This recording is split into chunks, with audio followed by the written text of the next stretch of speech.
Welcome, welcome, everyone. We are glad that you are here and tuned in. I know that some of you guys have pressed that notification button and you just can't wait just for us to get started. So today we have a returning special guest, Mr. Kev Hicks. And I'm not going to say much more, but I'm just going to bring him onto the stage so we can get started. So let's go. I'm going to put on this round of applause I just found. Sound Look, effects. I I like love to it. play with these little buttons. So yeah, Hit the button. It's all good. No worries. I'll tell you. So yes, we have Mr. Kev Hicks on our platform again. He blessed us with his presence like a year ago, just um, just talking about a lot of good things in terms of relationship. So I don't want to spill the beans, but I already introduced you somewhat. But can you tell us a little bit about what is it that you do, your Okay. title, and then we're Yeah. gonna get into it again. Okay. Well, I'm a relationship coach.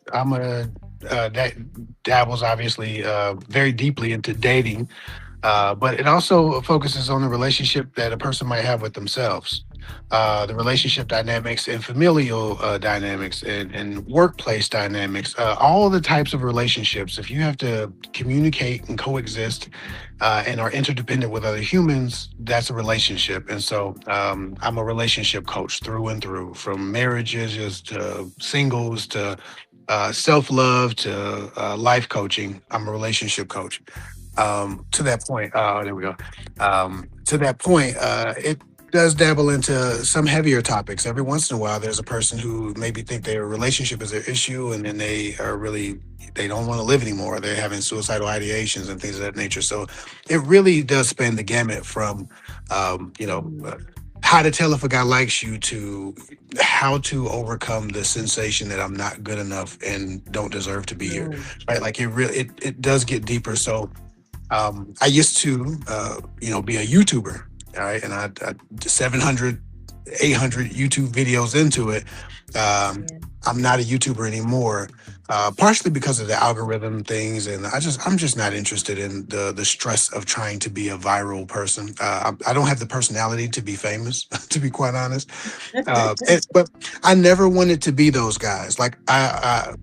in many nasty comments, I've been accused of pretending to try to be Derek Jackson or Oh no. Tony. What's his name? Tony Gaskins, or pick the guru that's popular and famous. I never wanted to be those guys. I just wanted to help, right, and share my truth and rant a little bit about the things that I thought were wrong with relationships and dating, marriage stuff, and making content for people who are looking for dating, relationship, marriage help. I'm married. I've been married 13 years. I've been with my wife 18 years. So I know how to keep a relationship going. I practice what I preach, and we're happy in my house. Uh, we're happy in my house. The love is getting made with the same passion as year one. Uh, There you and, go. and, for me, I found my person, and I wanted to just help other people find their person. So I love doing YouTube. I love being able to, give my advice for, it's 700 something videos on there. I know I've done over 800 videos, but to that point, I never wanted to be like the YouTuber. So right now I'm not doing YouTube, but you can still go find as much as you need to learn about my perspective of dating, relationships, and self love can be found on my YouTube page, Kev Hick, Kev space Hick.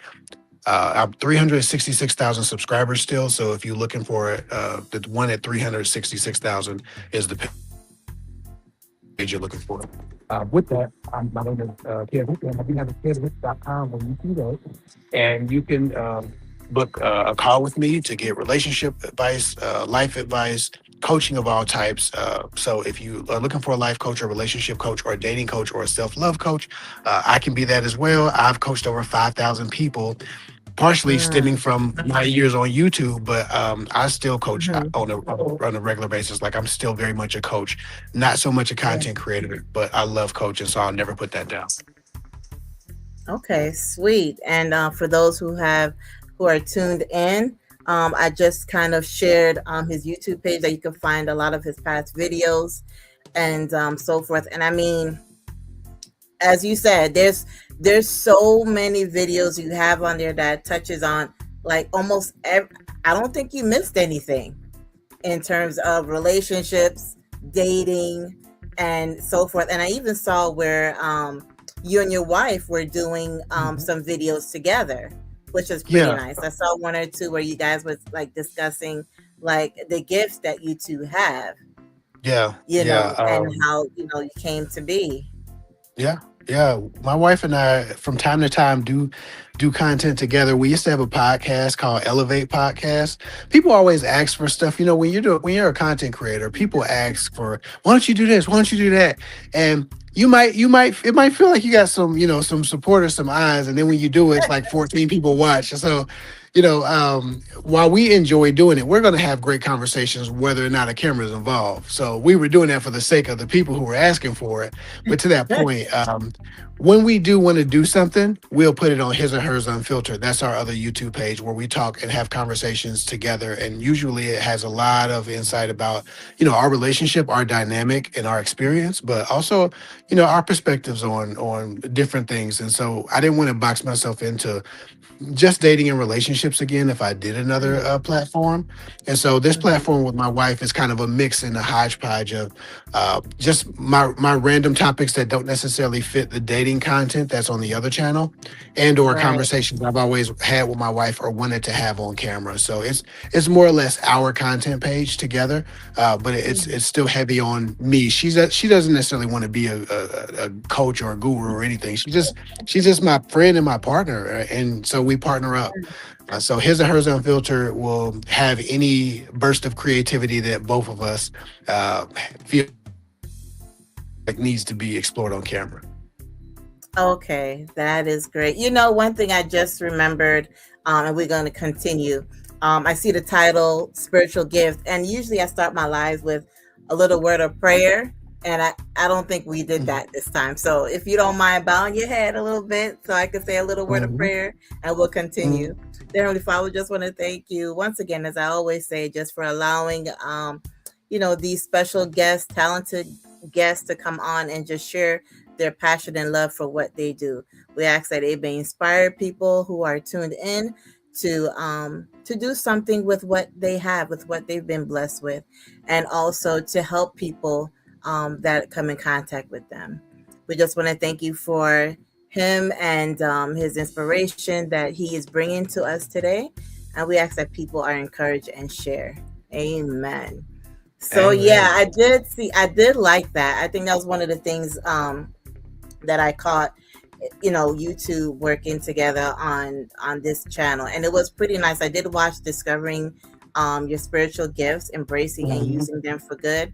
That was a Yeah, pretty good video. So yeah, I mean, this is definitely very accommodating to your first YouTube channel. yeah. So yeah, that was definitely a good idea to do that. I Yeah, and appreciate then that. for yeah, no problem. And then for those who are again still tuned in, we also gonna have a special guest, returning guest, gonna be popping in maybe like 15, 20 minutes or so. Pastor Shane Walters. So yeah, look out for him too. He wanted to start earlier, but something kind of kept him, so he's gonna be showing up in a matter of that time period. But yeah, but definitely, you are doing great. And as I was saying, like a lot of the videos that you have posted on your first channel, Mhm. again, very informative.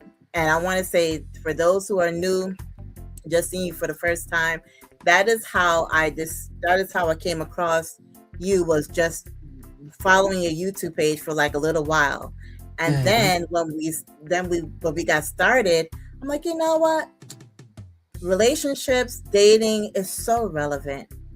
I'm like, I wonder if you'll be able to like make the time to come on. And I sent you a message and you were willing and able to share. So yeah, thank you again. And I see somebody had came in the chat. Extreme Fitness Junkies. Thank you so much for tuning in.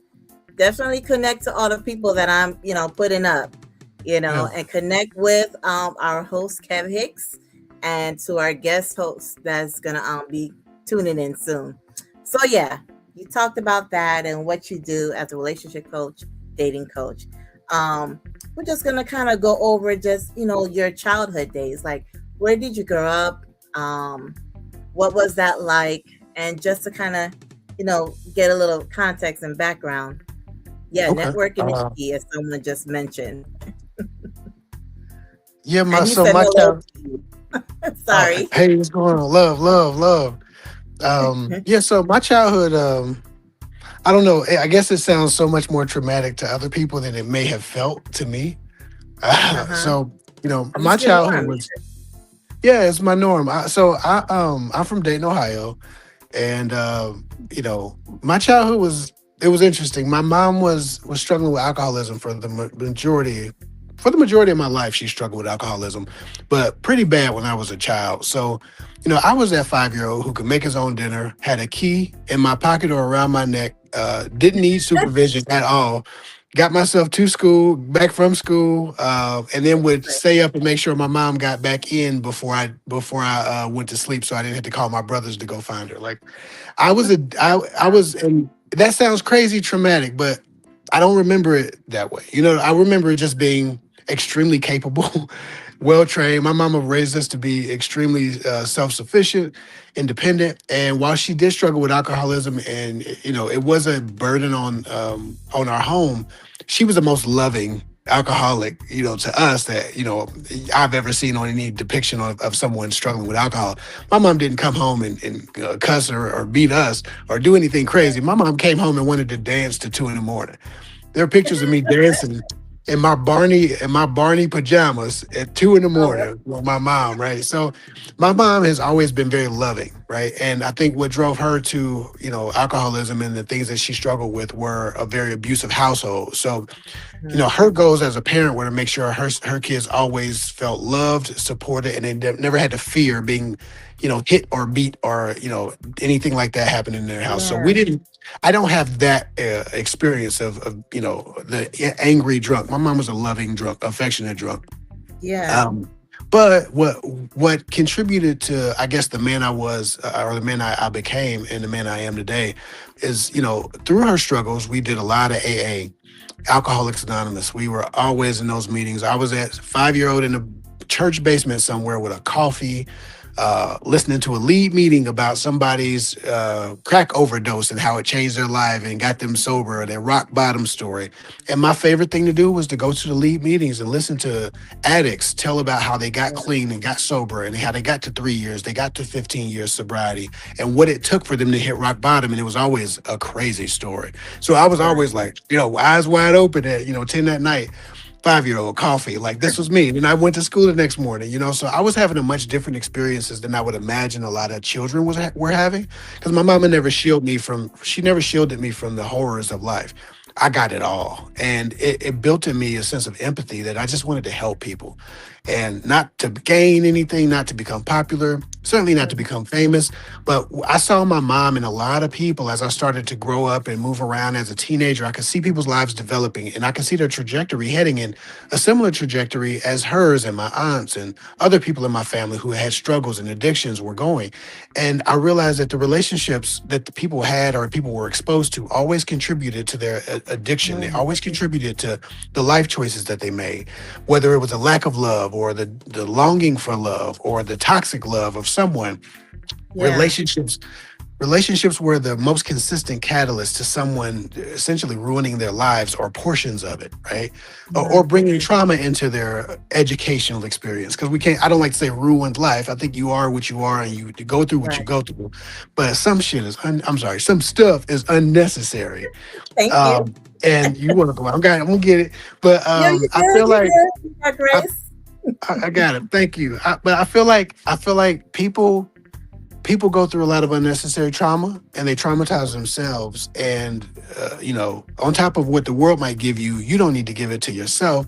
So for me, it was about fixing relationships in all the ways that I saw relationships lead someone to drink, put a needle in their arm, snort a line Mhm. of coke, or whatever the drug might have been, right? And so that's kind of where I started ranting. I was ranting in the car actually with my wife. I was going off about people who have these issues that are solvable, that are within range.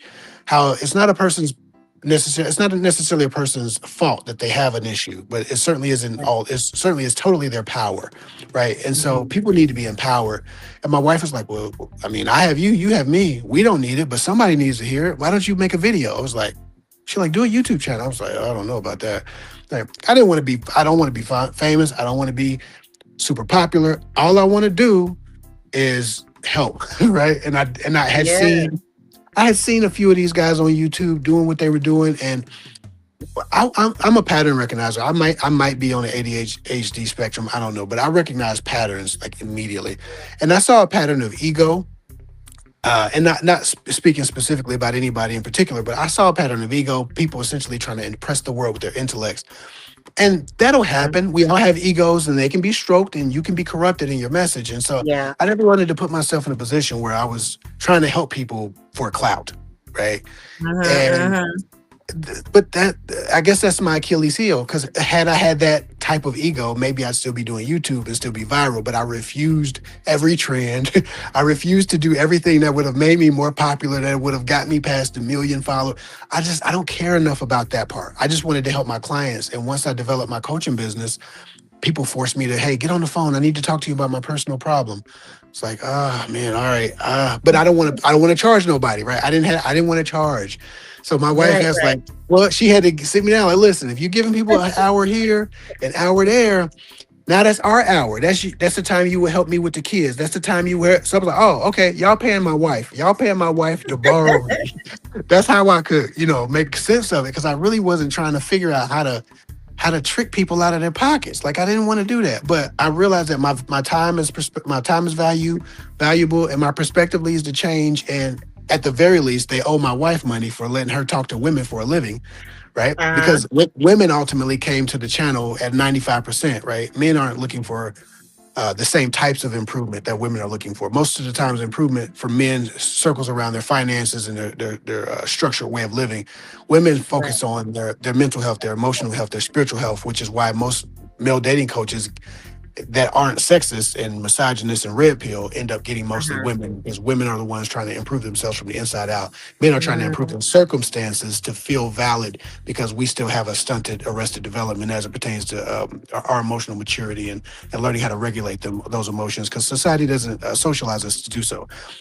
right. To that point, though, my childhood led me to be a person with empathy and a person with a perspective that is really unmatched for my years. People always say you were wise beyond your years. Well, I feel like I lived 100 years. I've been to over 100 AA meetings or NA meetings, Yeah. Narcotics Anonymous meetings, where people told you about a 50-year story about how they changed their lives or ruined their lives or died and went to hell and woke back up and got revived. I mean, I've Yeah. heard the craziest stuff you've ever heard. So I'm a person who absorbs the experience of other people. I learn from the mistakes of other people, and I prefer not to make my own if I can hear a story about yours, right? And so maybe the wisdom that people hear from me is the wisdom of all of those people who haunt the corners of my mind, who told their stories about how life went for them and what led them to drink or smoke or do crack or Right. heroin, and the years that they told those stories and the decades covered. I was that 5 year old, and for 15 years my life was Mm, supporting my mom, going to AA meetings, hearing about those stories, and developing that empathy in my heart to prevent people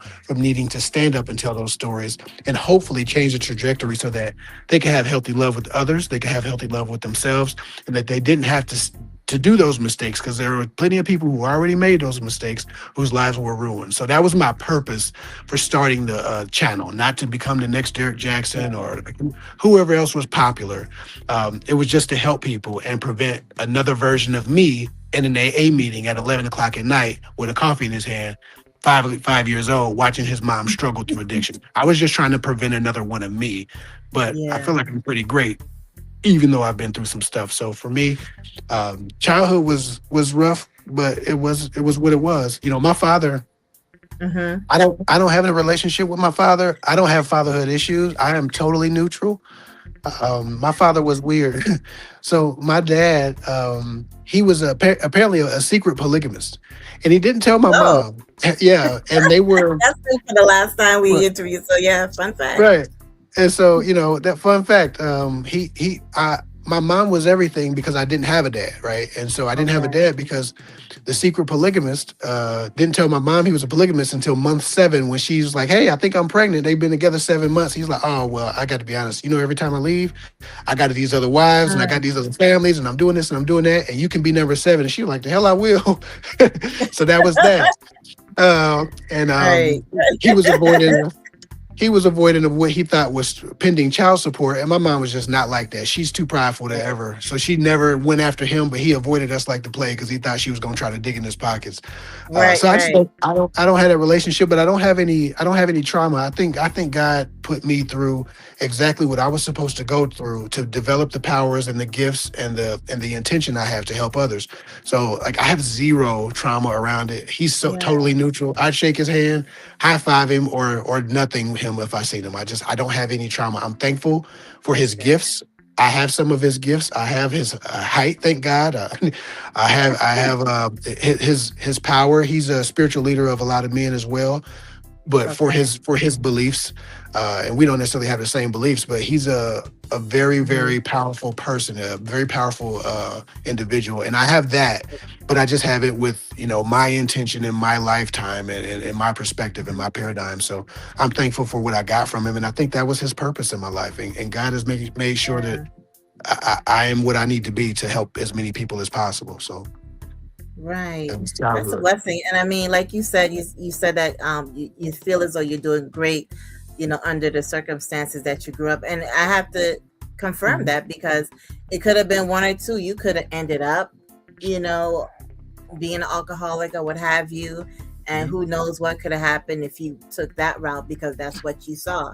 But instead, you took that and you flipped it and you Mhm. turned it into an empowering movement, really, for Yeah. yourself and then also for the people who, you were trying to help, even before, as you said, before the YouTube and Yeah. everything else. Yeah, I've So, I've always been the coach. I was coach in 5th grade. My phone was ringing off the hook so bad, my mama had to get me my own phone line because I was I was about to say, managing the tell us rela. about that. Yeah, I was I remember for the last time. yeah, in 5th grade. I was managing the relationships of all my friends, and I was on the phone for 4 or 5 hours every night after school, What? after I got my homework done, because people needed help. So I've always been this. Like I'm not being anything that I'm just being me to the world. I was me to the people who knew me, to the people Yeah. who loved me, but now I'm just me to the world. And people pay apparently, pay for the hour slot or whatever. But I'm still just being what I've Right. always been. And I'm sure your audience appreciate that. And kudos and thanks to your wife for like pushing you into that arena to be like, okay, Yeah, you're spending your time, you're spending your energy, counseling and coaching. Why not? yeah, Therapists do it. Again, but your intentions are pure, where you're generally just trying to help people out. And yeah, again, I have to say that a lot of the videos that you made on your YouTube channel definitely give good perspective as to what a healthy relationship should look like, hmm, what dating techniques you should use and avoid, and so hmm, forth. So it's great that you were able to use that platform just to kind of showcase some of the resources that you have to offer to your audience and anyone absolutely, around. Yeah. yeah. So my next question is where were there any beliefs about relationships you had to unlearn as you got older? I don't know. I think I had to learn. I think I had to learn through my own experience. Like I didn't have, so I didn't have. I had a toxic. All the men I knew who were toxic, right? And I didn't respect anybody because people always have this. They have like an uncle or somewhere that teaches them like pimp ideology or some kind of abusive ideology. We had Mm, people like that in my family, but I didn't mm, respect any of them because they all had addiction and they were all, you know, uh, living with somebody on somebody's couch or mm. under the suspicion of being under an influence and stuff. Like, I had an uncle that would hit his woman and then try to teach me about life, and then he'd be fall down drunk, and then they'd be fighting, and he'd throw a wig up on the doggone Goodness. roof. I was still the men that I knew that were trying to impart that type of mess were so screwed up because of it that Mm. I didn't need to unlearn any of that. You knew what you needed to do. I won't listen to somebody who got their ish together. You know what I'm saying? And so for me, Yeah. no, I didn't have to unlearn anything. What I did do, what I had to do was I had to live through some experiences. I had to live down some experiences, and I had to kind of evolve through experiences. And so a lot Mm. of what I got is the perspective. Obviously, our perspectives that third party knowledge is man, it's priceless. But you can't learn everything. Sometimes some things need to be experienced. And Yeah. so for me, man, my relationships were a lot of experience, trying to handle women, the proper way or the way that, I thought, hey, a man should handle a woman, learning what my relationship with masculinity is in real time while women learn what their relationship with femininity is and what their relationship with masculinity is, and going through the phases where women are looking for the tough guy or women are looking for the popular guy, and, Hmm. being a Libra and having some size and being handsome enough, Yeah. not the most handsome, but I'm not aesthetically challenged. I've been able to navigate a lot of different identities, especially young, while discovering who I would be in relationships, right? Because it's all you try stuff, you see what works, and you see what other people are doing. And if you don't have a father, and my brother, my brother would tell me everything and teach me everything. But my brother went to the military right after 9/11, and so he was on a war. He was in the war zone when I was Mm. finally starting to date and starting to relate to women. So I didn't get none of his game. He was pretty good, and I didn't get none of that because he was getting shot at. He was trying to survive. So for Yeah. me, I had to learn through trial and error. All right, you're too nice to that girl. She thought you was soft. That's not the case. I'm not Mm. soft. Women, again, young girls didn't know. I discovered that young girls didn't really know what masculinity looked like either, just like I was traumatized coming into dating at 16, 15, Yeah. 17. I didn't know what it looked like to be in a relationship, but I'm trying to have me one because these women is looking good, right? Young girls are filling out now. So Right. in that time, I tried on all the hats. I found that, unfortunately enough, a thing that always worked for me was to pretend to be the guy who didn't have it together, and then trick them by letting them by getting them to like me enough that I could treat them good. Like that's how I got them in, because they That was your hook. yeah, that was the hook. I'm gonna act like I don't care. I'm acting different, and they like that for some reason. Because again, everybody got their own trauma, right? Uh Everybody huh. has their own trauma, and then I pull them in, and all of a sudden they getting treated good. They confused, because I care and I'm available, you know. But I've been all the things. I've been the nice guy. To some women, I'm the one that got away. To other women, I'm the guy who just was super cold. I've tried all the hats on, right, to figure out which one fit me. And all of them are genuine representations of my personality. None of us are one track, man. Everybody is a hodgepodge of different things that they respect, idealize, or admire. And some things that they hate. Sometimes you might hate something about yourself. So that Hmm. happens. But as I was growing and learning, what I always wanted to do was make sure I was a man who could stand next to any woman that I had dealt with and not need to avoid her and not need to shush her if she wanted to tell somebody about her experience. Right? Whatever you experience from me in a relationship, I never wanted a woman to have to stop talking. Don't tell nobody that. Why? I didn't want people to have to keep no secrets about how I treated them, right? I Right. wanted to I wanted to treat people in a way that again led to them understanding a healthy dynamic of relationships. I wanted to be the bright spot in someone's life. I wanted to be the one that got away. If we don't work, I want you to regret it. I want you to be like, damn girl, you know what? I thought he was too nice, but really, ooh, Yeah. right? That says And something. That's telling you, if you yeah. exit a relationship and they're like, man, he was really nice or she was really nice. Yeah. I really miss lucked out on that one. I And I think Before I continue, Extreme Fitness Junkies made a few comments in the section just saying thanks for sharing, learning opportunities for sure. And I appreciate also it. he subscribed to your channel. So, Hey, I definitely, appreciate you. yeah, Appreciate definitely you. connect with. Say that Yeah, again. I appreciate that. And people leave comments. I still respond to the comments. Like I didn't get too big at the height of my YouTube or when I stopped, when I walked away. I still show love to people, and I always appreciate when the brothers reach out to me. And just I love because men, especially black men who reach out to me have a fundamental understanding that is lacking in our community right now. So love and respect, extreme fitness junkies. It's always going to be love on my end for any brother that's coming to my platform, and I always make space for them, especially when we do lives and stuff in the comment section.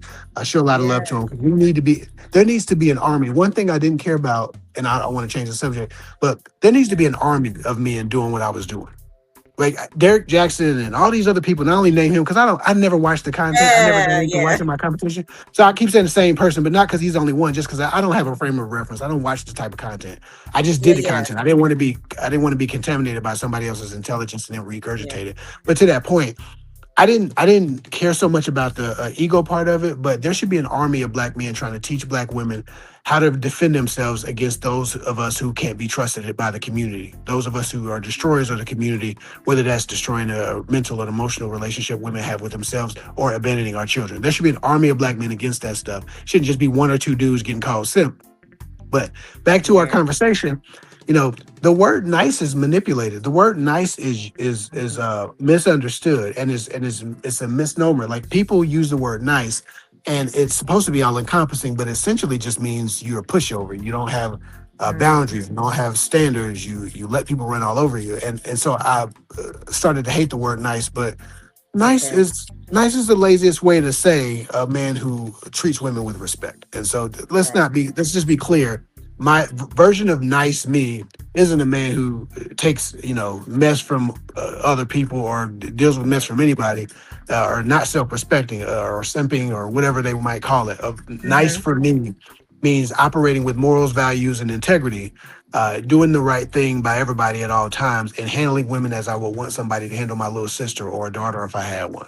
Right. So Right. that's what I mean by nice. I'm not saying pushover or anything like that, but I know people hear Yeah. that word and they get to thinking that somebody's soft, which is weird. Like these guys that yell Mhm. that word simp out, I don't know why men think because a man is nice to a woman that they can't be touched by that man. Like I don't Right. that those are two different things. That's a false equivalency. I'm He telling you, treats women well, so he's not a threat.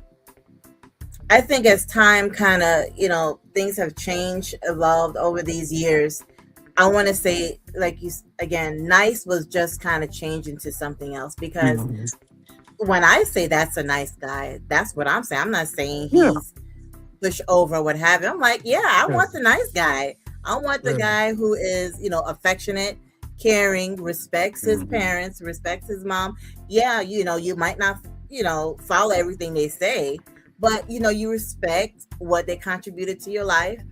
I Right. like the nice guy who, was in a good, healthy relationship before.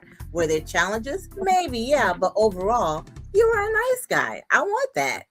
And so when I describe a guy as nice, I would say the same thing too. I would never assume that they're a pushover or what have you. I Right. think that meaning or term just changed over time, just with the effects of It, social media yeah. It got trendy and to mischaracterize it. yeah. So Mhm. and I mean we need to kind of get back to the basics and fundamentals of what a good relationship is. Mhm. um it's just so that whole area right now is just changed so much. It's a lot of mess out there. It's a lot of coaches who need a coach. It's a lot of people out here who don't have healthy relationships, don't have experience in a relationship, being a healthy partner, trying to teach other people about how to impress women or how to impress men, or it's people who don't have ethics, who are just Hmm. about winning over other people.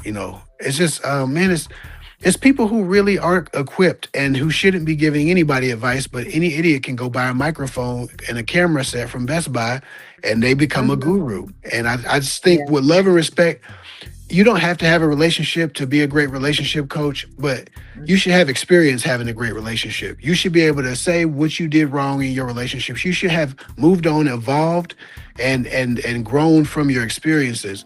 Some people teach from Yeah. a place of pain and teach you, mislead really from a place of pain. Some people have Hmm. zero relationship experiences. Some people don't have anything to offer because they're so young. They don't have the experience to say much Yeah. about anything. But they got a camera. They got a camera equipment, so they gonna talk. They got a microphone package, so they gonna talk.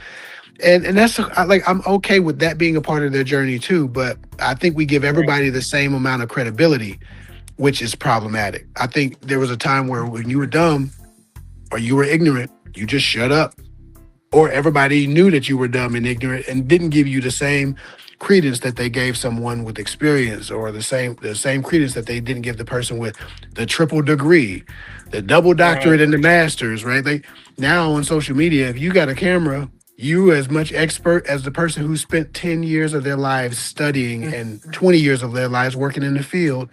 Or for me, like, not to pump my own horn, but I've 5,000 plus clients into relationship coaching. Mm-hmm. I'm not a content creator. I'm a relationship coach. Mm-hmm. I'm sorry. Somebody called me by accident. Actually, I know they butt down me. Um, That's funny. but Pick up the yeah, like, call. right. I'm I'm a relationship coach first, and then I'm a content creator. Right. As soon as I started coaching, I'm like, oh, this is my passion. This is what I want to do. So I help more Yeah. people to get more clients. But that's my primary passion. I'm not trying to figure out how to make people like me, or watching more videos or anything. I'm doing what I need to do. I'm doing what I was put on earth to do, which is help people with their relationships and all the dynamics Yeah. they're in. And then that turns into life coaching. That turns often into spiritual coaching. But I think that there's a lot of, I hate to say it, garbage um, coaches on here where they got a platform, but you can tell they're not having real conversations with people. You can tell by the content they put out, they're not having real conversations with people because they Yeah. they they speak recklessly. You can tell that Mm-hmm. it lacks nuance and perspective. If you've Mm-hmm. talked to one person on the edge of suicide, the way you communicate your message goes from the most viral way to the most tactful way quite quickly. Right. When you Yes. realize you have the power to encourage someone or to push them off the ledge that they were already standing on.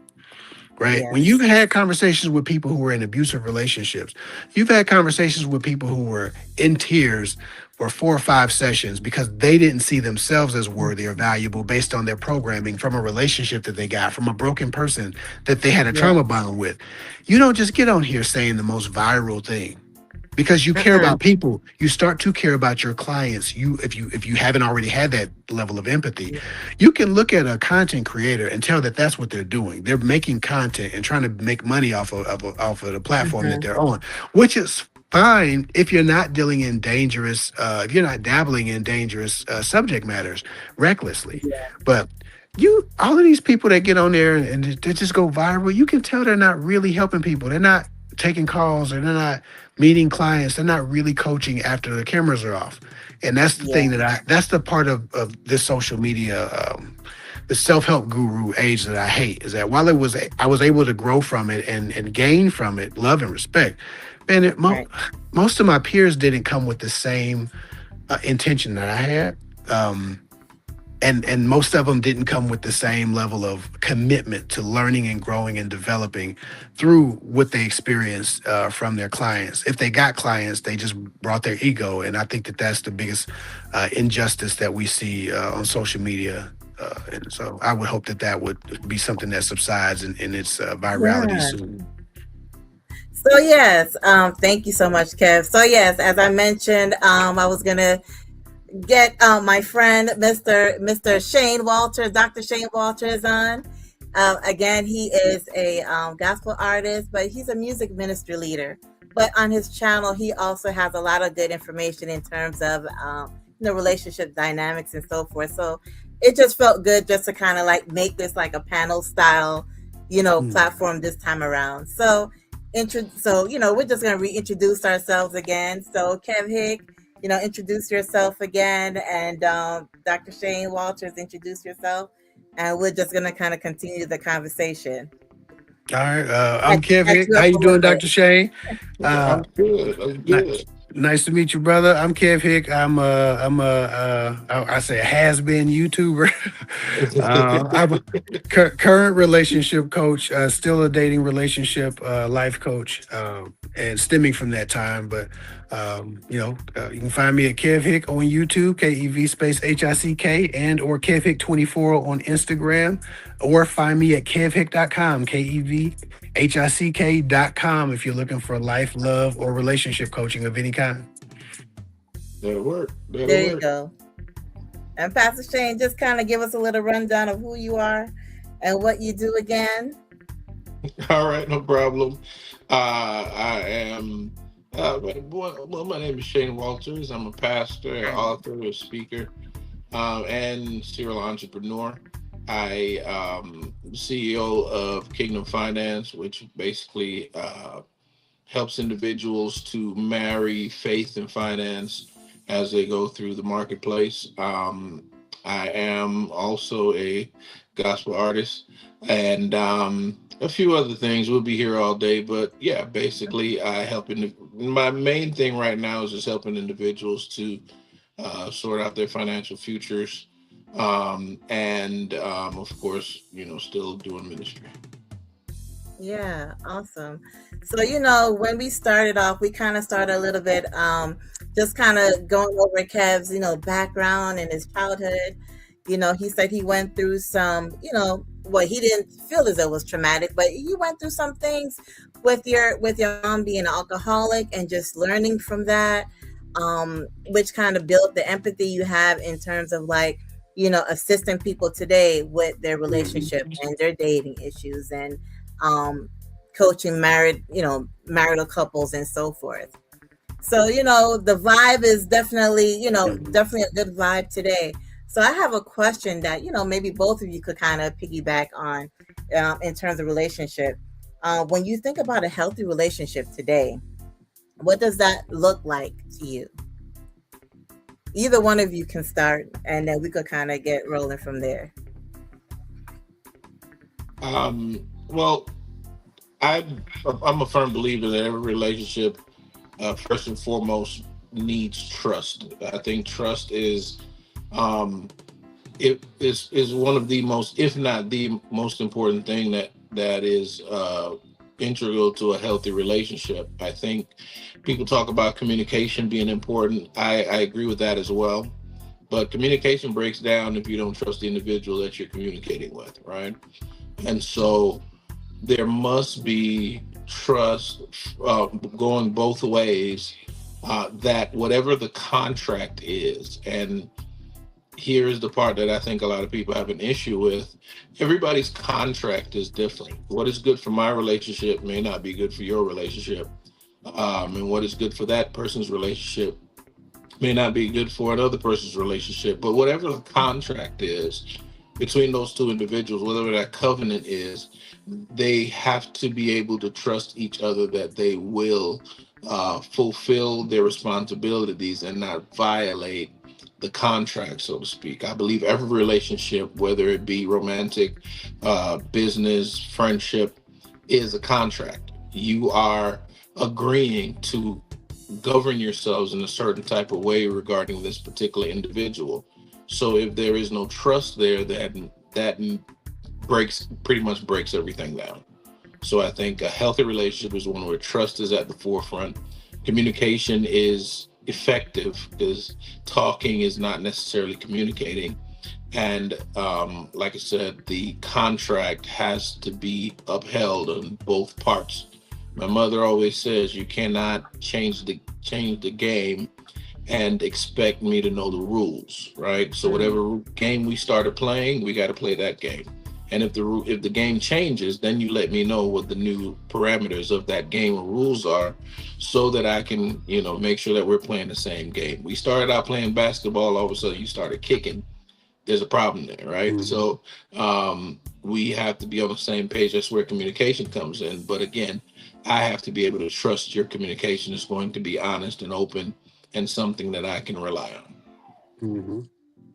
Absolutely. I agree with what he said. I mean, he said it. I think that's a very powerful take. I feel like the thing that comes to mind for me, and I see this all the time when I'm talking to people who are starting relationships, and so the initial breakdown happens a lot quicker than the initial fight or the argument or the blow up. Right, the breakdown is for me one of the biggest breakdowns, on top of like trust and communication, the fundamental understanding of partnership and how their partnership is supposed to operate is almost never established. It's inferred, it's assumed, meaning like my wife and I have a partnership, right? So the issues that come are not me versus her. My issues that are her responsibility to adjust and to grow and evolve are not me versus her issues. She's not, it's not her versus me. It's us Yeah. versus every problem, us versus everything, right? So every rectification of any issue has to be based on us protecting the partnership, right? Once you decide you're a team and you handle everything as if you two are losing together or winning together, right? Or evolving together or growing together. If the fundamental understanding of partnership is in play and it's established early, and to be honest, everybody has a different level. Everybody has different. This is where the breakdown happens. The breakdown happens when you get a woman who's grown up in a traditional house with the man who is new age red pill, or like these, they don't have the same fundamental understanding of what partnership means, right? We place duties on our partner and different duties on ourselves, and if we're not to that point operating under the same rules like he was talking about earlier, or speaking the same language, and we don't have the same fundamental understanding of what partnership is supposed to look like, what support looks like, what conflict looks like, what the resolution point is the resolution point for me to win over you, or is the resolution point for us to win over it, right? Right. If it's not us versus everything in our fundamental understanding of partnership, and not just the conversation about, hey, it should be us over everything. Like that's great. You can have some great conversations about Oh, yeah. what it's supposed to look like. But if when your partner has a problem, they immediately attack you and don't attack the issue, when your partner is upset, they immediately want to win over you and not win over the issue. When your partner wants you to suffer for something, we have punitive relationship structures where people want to punish their partner. We got silent treatment, we got Mm-hmm. abuse, we got people who get back on their partner, right? We got Like tit they for look tat. back. Yeah, tit for tat, get back, silent treatment. None of these, or withholding in different ways, none of these are based on partnership. They're not based on us versus the problem. They're versus me. They're based on me versus you.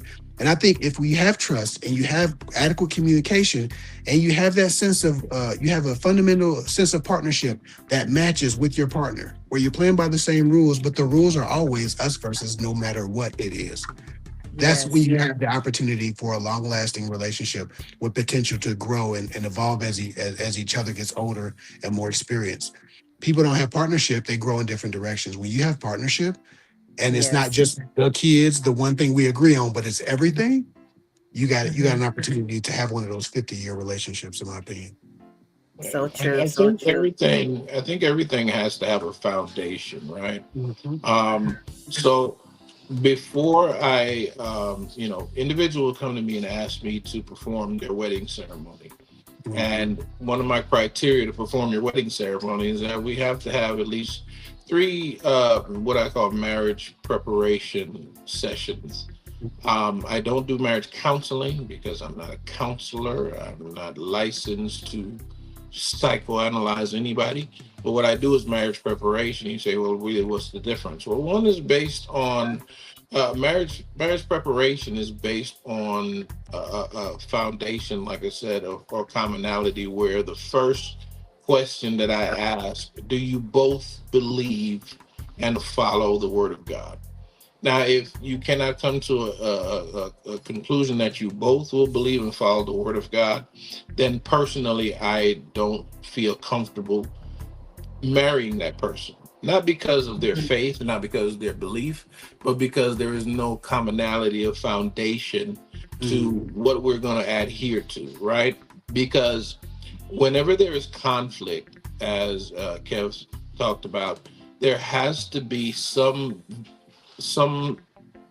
a barometer as to how we're going to deal with this particular thing.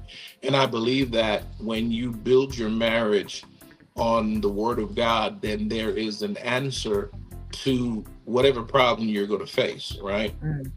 And more often than not, the answer is to look at yourself and to see where you were wrong and to see how you responded and how you deal with things.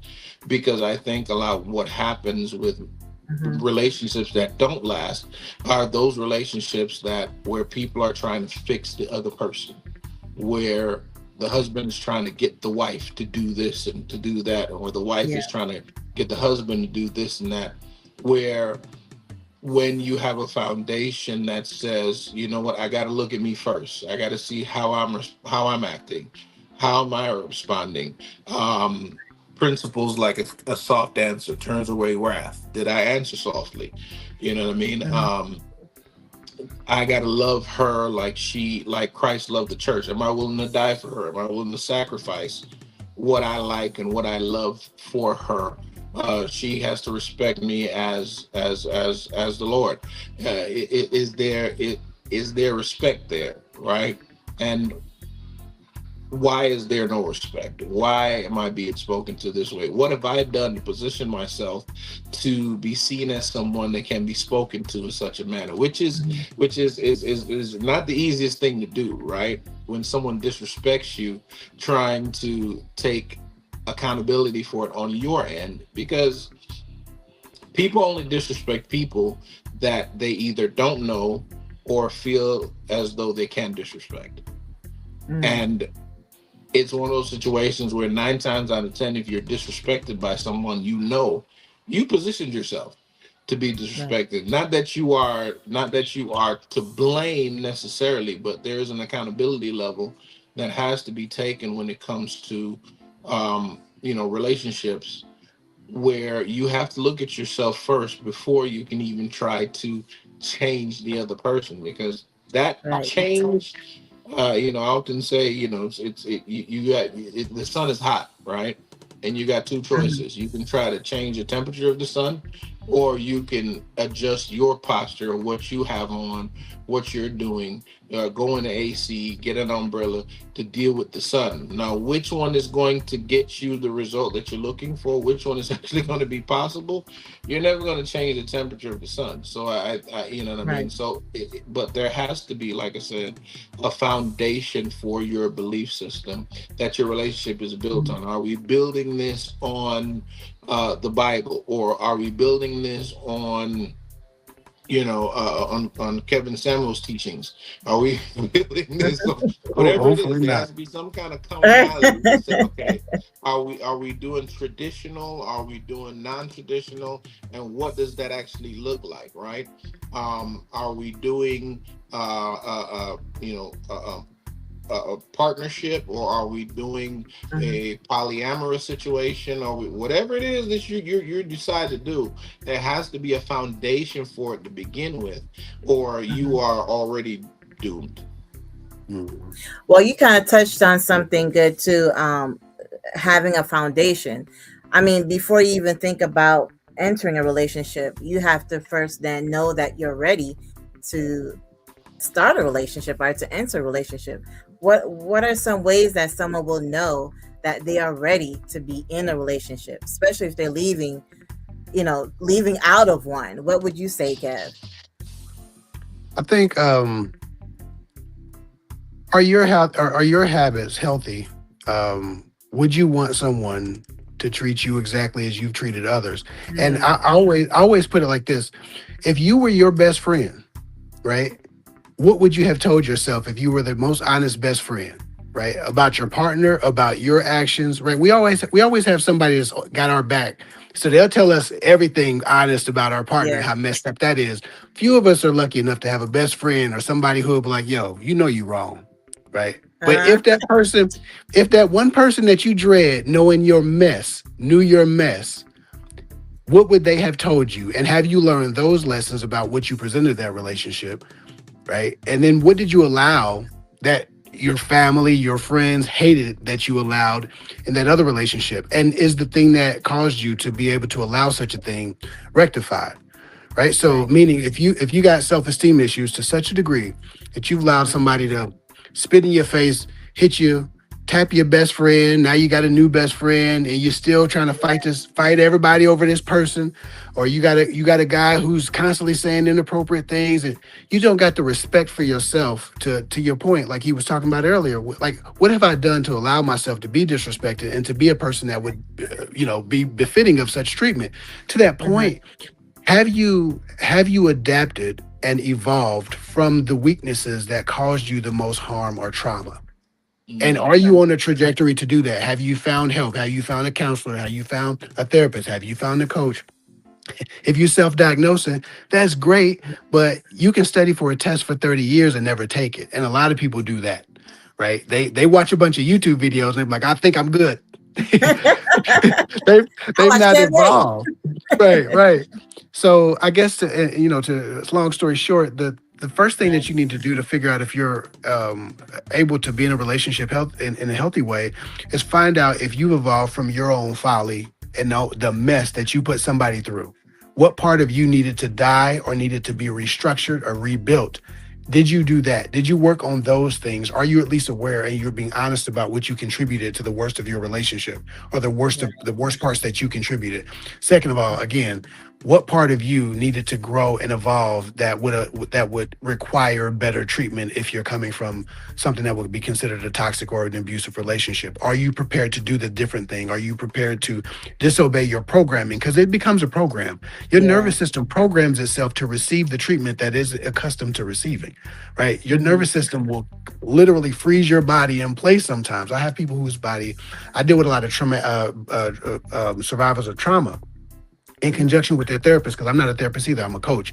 But I'll have a therapist send me somebody and say, listen, it's some conversation that they need to have that I can't legally have with them, but I know you got them. And we're gonna double team and work with them together. And that's what I do. But to that point, have you done the work on figuring out how to overcome your nervous system response to not only trauma, but scarcity, to abandonment issues, right? To the idea that you don't deserve better. If you've not done that work on yourself in both of those directions, then sometimes it's Yeah. best to start there before you add yourself or your trauma to someone else's lives and end up infecting them with the same mess that has you going backwards in life instead of forwards. I'm telling you, Extreme Fitness Junkies made a comment. He said, "What about them skeletons in the closet? Being honest and truthful, being vulnerable, and put yourself out there." So yeah, Hmm. you have to be self-reflective. About yourself before you kind of Hmm. enter into a relationship. Because again, if you're kind of getting into something that you didn't address certain things in your life, then you're Hmm. just kind of bringing that stuff in, and it's trauma. It's another round of trauma that you have to deal with, and that person has to deal with, and One of the sometimes first thing that's I be avoided. One of the first things I ask my new clients who are coming from a relationship where, they don't want to repeat it and they're on these dates, whether they're in the dating phase or whatever, and they're going on 4 or 5 dates a month, or they're really trying to find a partner, right? I say, and they're Mm, having these conversations. I'll give them a list of questions, and the point being, what did that person learn from their last relationship about themselves? What did they mm, learn about the worst that they have to offer a relationship? And are they being right. honest? Are they open about what they needed to adjust? Right? Like, what was the lesson? Well, You can here, find a lesson in everything. Go ahead, sir. Oh God. here's a problem. The problem is that nobody is a villain in their story. No. In everybody's story, they're either the hero or the Hmm. victim. Hmm. So it is very difficult to find someone who's going to be honest Hmm. about their role in Right. the situation. And even Yep. if they try to be quote unquote honest, then their part becomes, minuscule, right? I only Hmm. said, or I just did, or I tried, Yeah. and da da da this, that, the third. Yep. So I think that that is something that takes a good amount of time, and I think it Hmm. actually takes sitting with someone Yeah. who is not going to Yeah. allow you to BS them about Hmm. how great you were in your relationship and Right. how horrible the other person was, Right. in their response. Because again, all right, so there is it's an anecdotal story, is you know what I mean. Not but there's a story that it's a story that they about a woman who who was abused, and she came to the pastor and she said, hey, every day he comes home he hits me, every day he comes home he hits me. Hmm. And the pastor said, when okay, so next time he comes home, just take a drink of water and hold that water in your mouth until he goes to bed. And she does it, and she comes back the next day. She's like, "Oh my God, Pastor, it's a miracle. He didn't hit me." And so Pastor looks at her and says, "See what can happen when you keep your mouth shut, right?" Oh no! Oh no! Good gracious. so, I'm no, not gonna go to that so church. Yeah, yeah. not excusing and abuse or making light of abuse, but the point of it is that to every action Mhm. there's a equal opposite reaction, right? And a lot of Mhm. times, the situations that we find ourselves in are things that we actually built for ourselves, whether Mhm. knowingly or unknowingly, Yep. right? And so we have to, again, I think the most powerful thing that we could ever be as a human being is self aware. The single Mhm. most powerful thing we can ever be as a human being is self-aware. And when you are self-aware, then you will realize that it is because that song, put that one first.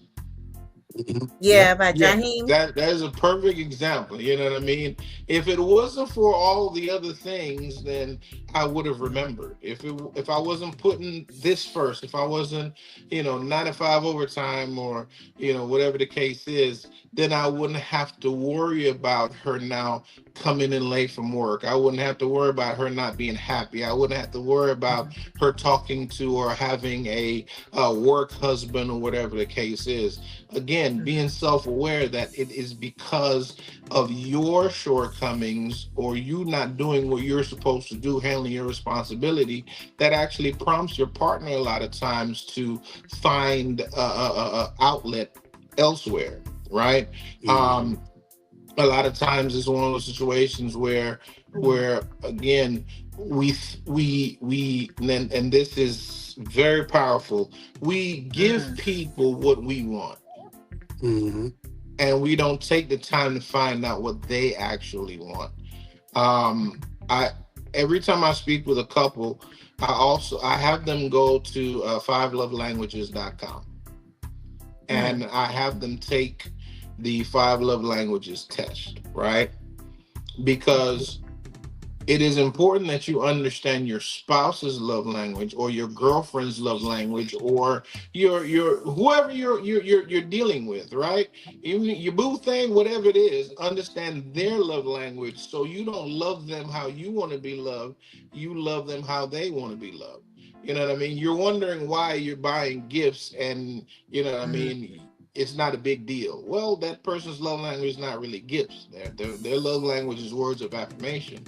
So Mhm. instead of gifts, they want to hear that they're pretty. They want to hear that you love their lipstick, or the dress doesn't make them look fat. You know what I mean? Whatever the situation Mhm. is. So it's one of those situations where you have to be so aware of what it is that you're doing and what role you played, right? And a lot of times, like I said, because we don't want to be the villain in the story, because we Mhm. want to be the hero or the victim, then now we never get to actually the root of the matter. And that's why it's really important.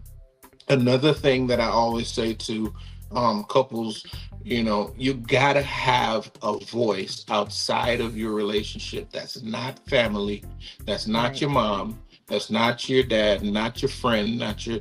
You have to have a mutual. You have to have a mutual voice that you both respect, so that when things arise, they can, they be able to tell you the truth. Because sometimes that best Yeah. friend loves you, and they're, Mhm. well, I can't believe that you know what I mean? But yeah, what did you do, right? Right. What is your role in this particular situation? You have to have that mutual voice, that voice that you both respect, that when they say, well, this is your turn, this is my turn, whatever the case is, that you're willing to adhere to, so that you can even begin to get to that point Mhm. of understanding that you were a trash girlfriend or you were a horrible boyfriend.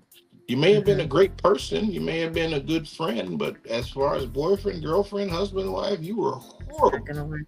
And you got to make some changes. Mhm. Hmm. Yeah, with all of what you guys know at this point in time, like if you were to think back in your earlier stages of dating, What is something that you would advise yourself to do from the jump? Be honest. Okay. Not, Um, I'll say, for me personally, 90% of relationships I have been in over the course of my life, I didn't want. I just Mm-hmm. didn't want to hurt people's feelings. Mm, So when you have the, oh, y'all look good together, or that person is stepping, women have game. They they act like they don't, but they have their little ways to get in and be in your presence or whatever the case mhm. is, and act like certain things are cool, and then all of a sudden you find it. Like I've too many times I've found myself in a relationship. So mhm, my younger self, I would Mhm. definitely tell my younger self to be more honest with Mhm.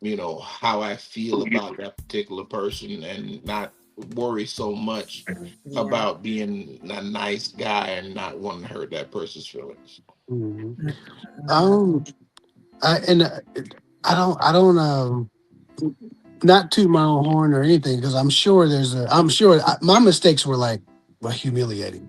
Like one time I liked this girl, I baked her brownies, and and she didn't. Yeah, I didn't get nowhere. I was experimenting with trying to figure out how nice to be. Right? Oh my Uh-huh. god, she ate the brownies, but I still didn't get to date. She asked for them. I was making my own brownies, but that disregard. But so Understood. I have small dumb experiences like that where I think, man, I could have appeared, more tough, more masculine, whatever. But for the most part, man, my discernment has been on point. For like, man, I take God on every date with me. I'm like, listen, Lord, you Mhm. need to make sure that you magnifying whatever energy is going to be present in the relationship because I don't want to be Yep. surprised and caught off guard. And I've been able to.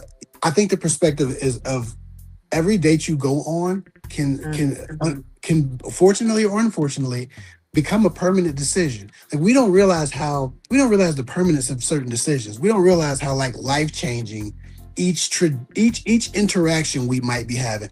Two brothers, for example, two brothers meet at a gas station. One bumps into another brother.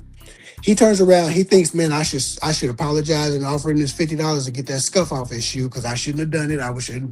But the dude looking at him crazy when he turned around. So instead, what you looking at? And now these brothers, one of them going to jail and one of them gonna be dead because they done got into this fight, You right? got to turn Right. up. And all it takes is a moment. We It does. we see how permanent decisions are when we're looking at brothers in jail because jail is full of people who made permanent decisions in temporary situations. We don't really recognize the permanence of our decisions as it Yeah. relates to dating and being in the presence of other people, laying down with somebody, doing anything like that. But all you had, man, it was a really good date. It was going perfect. We just laid down and had sex because it was just a magical evening. Now you got a baby's father or baby's mother from the HE double hockey Mhm. sticks that now you stuck and Yeah. they abusing the baby. Like everything that you do has the Yeah. potential to be permanent. And that was never missed on me. I'm the type of person, I don't take a car ride for granted. I don't take a date for granted. I don't take a conversation for granted because you never know when you're making a permanent decision. I remember I liked this girl. Oh my God, I wanted this girl so bad.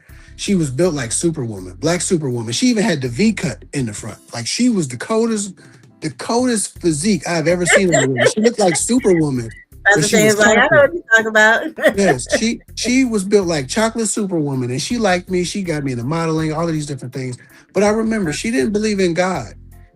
And Mm. man, Mm. one night I was so pushed to tell her like, "Yo, we need to be together." She liked me, I liked her, but I was going to pull the trigger like the sanctifying. That's the Bible verse: the sanctifying wife can sanctify the unbelieving husband or whatever. And so I'm thinking, man, I might be able to turn her back. I turn her into God. Yeah, But little evangelistic dating. right. Oh God, yeah, I was into it.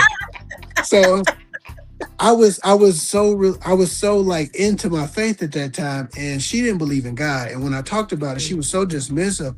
I'm like, this girl want me, I want her. She the finest, coldest girl that I ever been around right now, at that time. But I was like, bro, if I have a permanent situation, I could be taking myself on a trajectory, not only what can happen with pregnancy, but Right. energetically, I'm on a trajectory to do great things, not just, Mhm. in a religious sense, but spiritually. I need to be able to share that part of myself and magnify that part of myself, not shut that part of myself down. So Right. one night I was giving her all, I was telling her, I was having this moment where I was just telling her how I felt about her, but I wasn't saying it was her. And it was the weirdest because I've never been timid in that way. I just say what I say. I've never had that moment where I was afraid to Yeah. tell my feelings, but I was terrified of her because I knew she meant that I would be changing the trajectory of my spiritual life and potentially having children with somebody that would ultimately, dismantle a lot of stuff that was trying to build at the time being young. Mm. But not just her, man, I could think of maybe 10 or 12 women that I wanted it, couldn't get, and then I could got them, but I didn't take them. Not like in that way, but just like Yeah. because I knew it would change the trajectory of my life, and I wanted a Mhm. certain thing for my life, and I asked the Lord for wisdom from the time I was 3.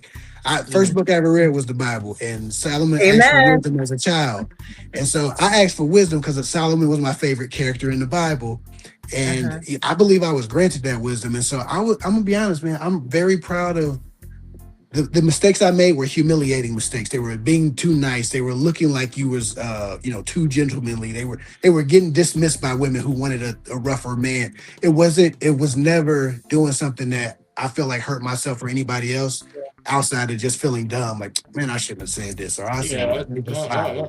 I'm cursed with being a nice guy, and that's a curse that I carry. Hmm. And it was one of those things where, for a long time, I hated the fact that I was a nice guy because I Hmm. missed a lot of cues. I don't do well with cues. I Hmm. don't do well Uh-huh. with suggestions. I don't do well with signals. Hmm. You know what I mean. I I So what? remember So this. go ahead, finish up, and I have a question. Yeah, I remember this one time. Um, I'm hanging out with this young lady. She's telling me that she's thinking about getting her breasts done, and told me to feel them to see if they need to get done, and I did just that. Didn't even think to take it any further than that, Mhm. because just being, that just being a nice guy, respectful. A clueless nice guy. Yeah. That's what she said. So she couldn't have meant anything else. Of course not. Um, so, but the Bible says there's a fool that builds a house without counting the cost, right? Hmm. And Uh-huh. speaking of, what Kev talked about being careful who you lay with and so on and so forth, that was always something that was always in the back of my mind as well. I never had any relations with anyone that I could not see as a mother to a child of Mm. mine, right? It was always something where that person, regardless of what the future might hold for me and that person, I always was very careful to make sure that Mhm. this person at least has some kind of motherly instinct. You know what I mean? Um, because like Kev says, it's like we out here making permanent life decisions, not just for ourselves, but for the Right. other person and for our children, and for our entire families, just on a whim, because we feel some type of way tonight. You know what I mean? And Mhm. to me, that is just a reckless, crazy way to live. You know what I mean? So I true. think that, especially when it comes to things that can be permanent, Hmm. which is another thing that not to blame women for anything, but I just know so many amazing women that have children for terrible human beings. You know what I mean? I'm like, it's always amazing, beautiful women that have these crazy, horrible baby daddies. You know what I mean? I'm like, y'all got to do a better job, because Hmm. this is life, and especially in the church, you're the one that got to carry the evidence. You know what I Hmm. mean? Yeah. At the end of the day, So even if we true. decide we're gonna keep a secret, you got to carry that evidence. So you It's definitely gonna have to show make out sure in that 9 months. yeah, Hmm. you got to make sure that at the end of the day, like, whoever it is that you get into a relationship, and like I said earlier, it's a contract, right? Just like Mhm. business, you won't get into business with somebody who's bankrupt. You don't get into business with somebody who's a criminal, who's a thief. You can't Right. get into a relationship with somebody who's morally bankrupt. You know what I Mhm. mean? You can't get into a relationship with someone who is, spiritually bankrupt. These are things that you have to think about before you get into certain situations. That's Mhm. Yeah. why it's important to even be careful where you find someone. You know what I Mhm. Mhm. mean? It's I remember You when I kind of was bringing up younger. a good point too. I have to Yeah, say go ahead. that you guys kind of talked about some things that you probably would have done differently in the earlier stages. I would say mine is just listening to your gut feeling, because sometimes you might come across somebody and it's like they seem to be checking off whatever on the list or what have you, and but there's a small voice in there that's like It's the Holy no. And Ghost. sometimes he'll Mhm. send signs, and it's like you're wondering, like, is it a sign not to, or is it a sign that you just need to keep pushing?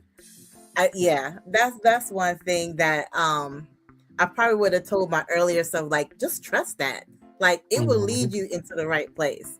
But Mhm. sometimes you live and you learn, and you realize that what, yeah, next time around, I'm gonna listen to like my gut and really Mhm. that small voice that God is telling me, like, mm-mm, not this one. You're Mhm. straight. You're fine. Just keep it moving. You know. So that's one thing I I think don't. that as women and men, we have to like make sure. I mean, especially if you're of us, if you're a spiritual person, you have to always make sure to just always try to stay in tuned. I mean, we're not perfect, but we can't take that as an excuse. You have to try to stay in tune with your main belief, because it will lead you into the right place.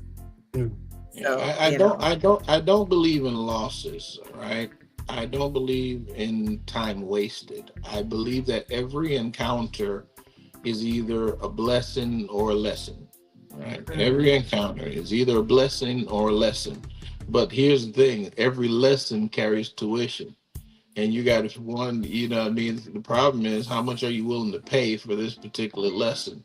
There's no free right. lessons Mhm. out here, right? So Mhm. it's one of those things where they say that a rich man learns from his mistakes, but a Mm, wealthy man learns from the mistakes of others.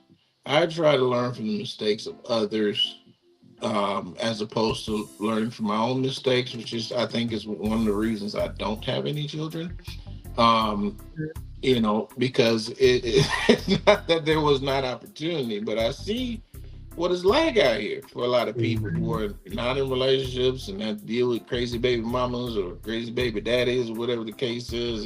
yeah. It's not a lesson that I'm willing to pay the tuition for. So, we Yeah. have to make sure that we count the cost before we build a house. We have to make Hmm. sure that we're willing to pay the tuition for the lessons that we're learning, or we learn from others and count every encounter a blessing.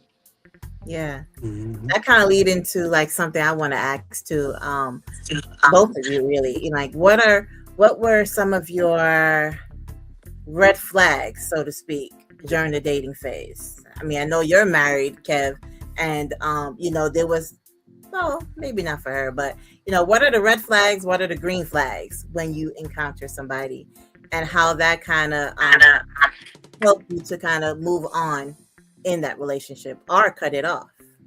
I said a lot. Okay.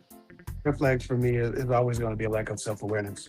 If somebody doesn't volunteer, um, and I'm gonna ask all the questions. And again, yes, it's most of these questions can only be observed over time. But what you're looking for is the context. What do you want me to feel about you? And will your actions prove to validate or invalidate what you've attempted to make me feel and think about who you are? Right. So I still ask the questions because I need to figure out what your intention for what you would have me believe about you is. Right. So that's the basis of what I'm observing. Am I observing someone who's genuine in what they want people to believe? And are they presenting who they believe themselves to be? they really are, or who they want them, who they want to be, or who they wish they were. So at that point, I'm gonna ask the questions. They can only be observed in time, but I need to know, like when we start talking about, old relationships, and we all had these conversations when we start talking about love and relationships. It's that moment where you realize both of y'all kind of like each other and y'all want to go forward. So you start talking about your exes so that y'all can kind of get a hint of where your mind is on relationships and dating. If I don't hear, if it, while I was dating, if I didn't hear a person say, I really could have done this better, or man, I regret what this part of the relationship I presented, what I learned about myself was this, or like if I can't get you to speak as long and hard and as passionately about what you did, what you contributed, what mistakes you made, or what you could have done better. If that story is 30 seconds and how much of a jerk your ex is this 45-minute conversation we having, I can't do nothing with you because I need you to be on a self-improvement journey. We can't do nothing with the past but grow from it and learn from it. But if all you do, your whole frame of reference to the past is what happened to you, and not what you contributed, not what happened to them, not what you've given to yourself to hold, the burdens Yeah. you've placed on others. If I don't get any of that, if there's no awareness of it, and again, while people can say I did this wrong and still be right in the middle of a mess, I need you to know who you are. And I need you to be willing to be open about that and burden yourself with showing that that's not the case now. If a person don't have nothing to say about what they've contributed to their own trauma, I really don't want them to do with them because I know for a fact that they've not even begun the process of healing because healing requires you to look in the mirror and they're not even willing to speak about being the villain in someone else's story or not necessarily being the victim of their own. And so to that point, uh, that's what I would say is the biggest red flag. Okay. You asked the question earlier. How can you tell that someone is not ready to date? Mm. If Yes. if the mention or the presence of your ex promotes an emotion, a negative emotion Hmm. outside, or even a positive emotion, depending on what it is. Hmm. Right, right, If, right. if the mention of your ex or the presence of your ex promotes an emotion outside of indifference, then Hmm. that's a red flag to me. Mm, I, Hmm. I'm, Hmm. I'm, I listen. I'm amazing, so I don't compete. I just don't. I'm either you're a cup of tea or not. You get what I'm saying? It's just really what Yeah. it is. Um, and a lot of times people, like I said, have those residuals, and mm. they're going to spend 30 minutes saying how horrible X was, but Hmm. only 2 seconds on what they did. You know what I mean? So yeah, I did that is nothing. That's what they will say. yeah, that's definitely a red flag. But another big Yeah. red flag for me is no sense of progress. Mm. If you have nothing to speak on except current events, what Cardi B is doing and what Beyonce said and what Mhm.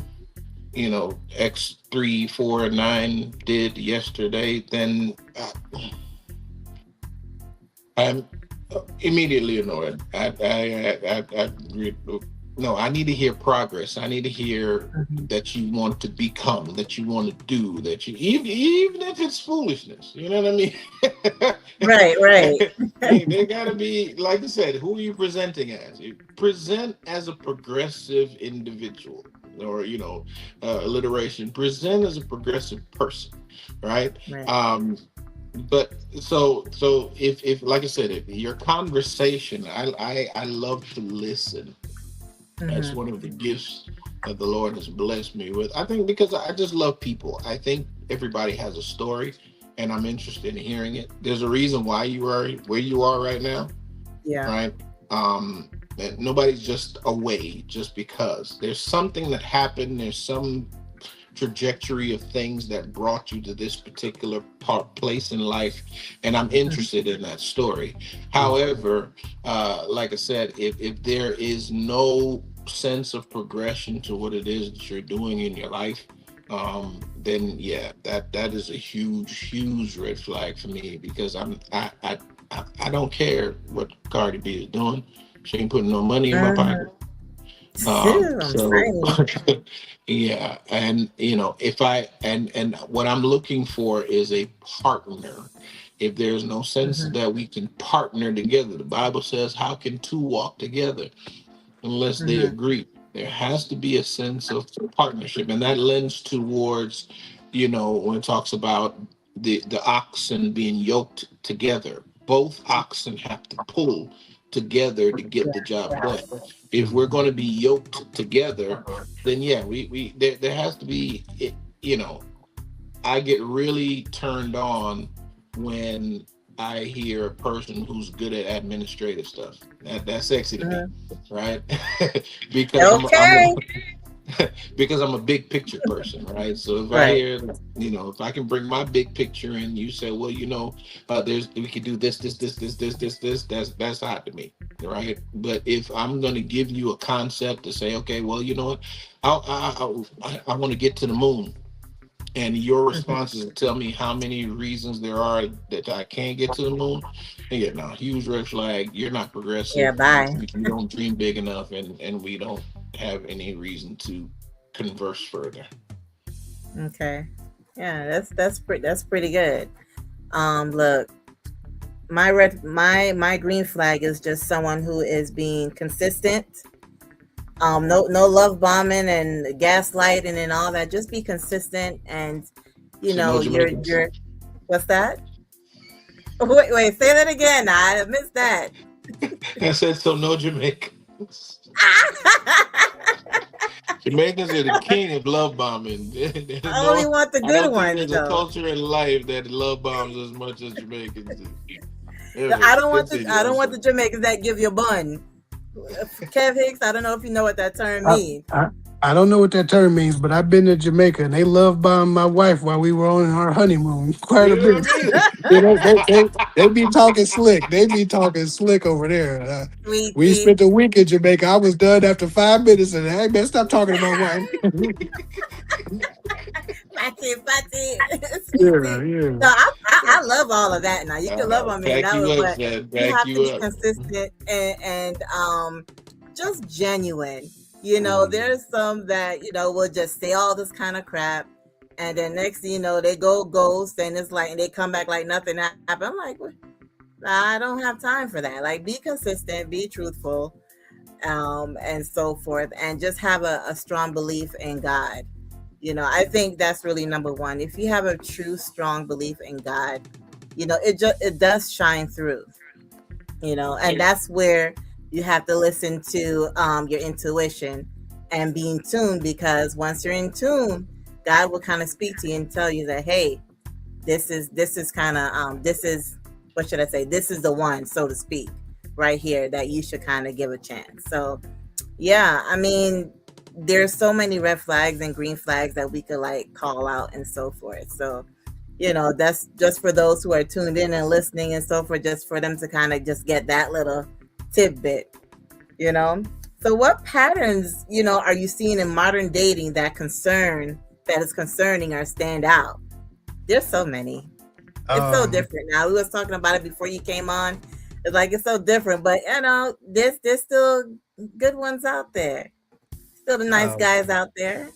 I've run into a lot of prostitution. Mhm. mhm. I've run into a lot of prostitution, Yeah. and Mhm. it's alarming Mm. how much the culture of the streetwalker is Mhm. ingrained in relationships and dating. Mhm.